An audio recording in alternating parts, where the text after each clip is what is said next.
যাবে, কিন্তু স্বাধীনতা সার্বভৌমত্বের মাতৃভূমির 56,000 বর্গ মাইলের প্রতি ইঞ্চি জমিন আমার দেশের নওজোয়ান কলিজার খুন দিয়ে পাহারা দেবে ইনশাআল্লাহ।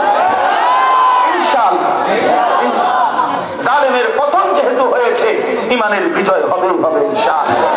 জালেম যেহেতু 5ই আগস্ট ভাগছে, অতএব ইমানদারের বিজয় হবেই হবে ইনশাআল্লাহ, কোনো সন্দেহ নাই। 5ই আগস্ট এক জালেম ভাগছে, 8ই ডিসেম্বর সিরিয়ায় বাশার আল আসাদ নামে আরেক জালেম পলাইছে। এই জন্য 2024 সাল যে যেভাবে বিশ্লেষণ করে, আমার একটা ব্যক্তিগত স্লোগান আছে, 2024 সাল উইকেট পড়ার বছর। 2024 সালে 2 উইকেট পড়ছে, এক উইকেট 5ই আগস্ট, আরেক উইকেট 8ই ডিসেম্বর। 2024 সালে বোলিং ভালো হয়েছে, বোলিং উইকেট পড়ছে 2টা, ইনশাআল্লাহ বাকি উইকেটও পড়ে যাবে আগামীতে ইনশাআল্লাহ। ইসরায়েলের ওই কুত্তা প্রধানমন্ত্রী নেতানিয়াহু ওই বেঈমানের উইকেটটাও পড়ে যাবে। অসংখ্য ইমানদার মুসলমানকে গুজরাটে হত্যাকারী শহীদকারী এই নরেন্দ্র মোদীর উইকেটটাও পড়ে যাবে ইনশাআল্লাহ।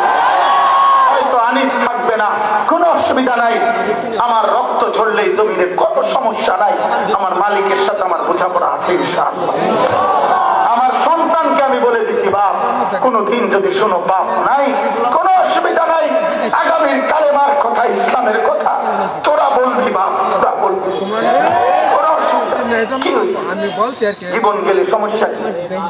আল্লাহর জন্য জান দিলে এটা কি লজ্জা কোনো অসুবিধা? এই জন্য প্রিয় ছেলেরা আমার, আগামী বাংলাদেশ, আগামী বছর নতুন করে আবার সিদ্ধান্ত নাও, আল্লাহর সাথে সম্পর্ক করো।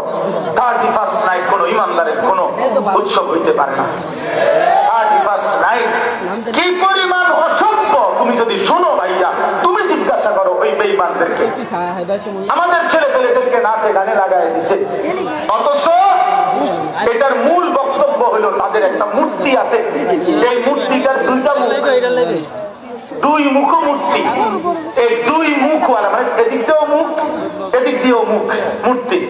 এই 2 মুখ মূর্তি এই পিছনের দিক দিয়ে আইসা রাত্র 31শে ডিসেম্বর 12টায় আপনার লাস্ট টাইমে, লাস্ট মিনিটে এই পাশে আইসা দেবতাকে বলে যে হে মহান দেবতা, বিগত বছরের জন্য আমাদের অপরাধ মার্জনা করো।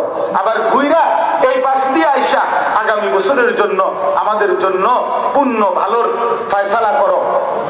এই দ্বিমুখী একটি মূর্তির কাছে বিগত বছরের জন্য ত্রুটি বিচ্যুতির জন্য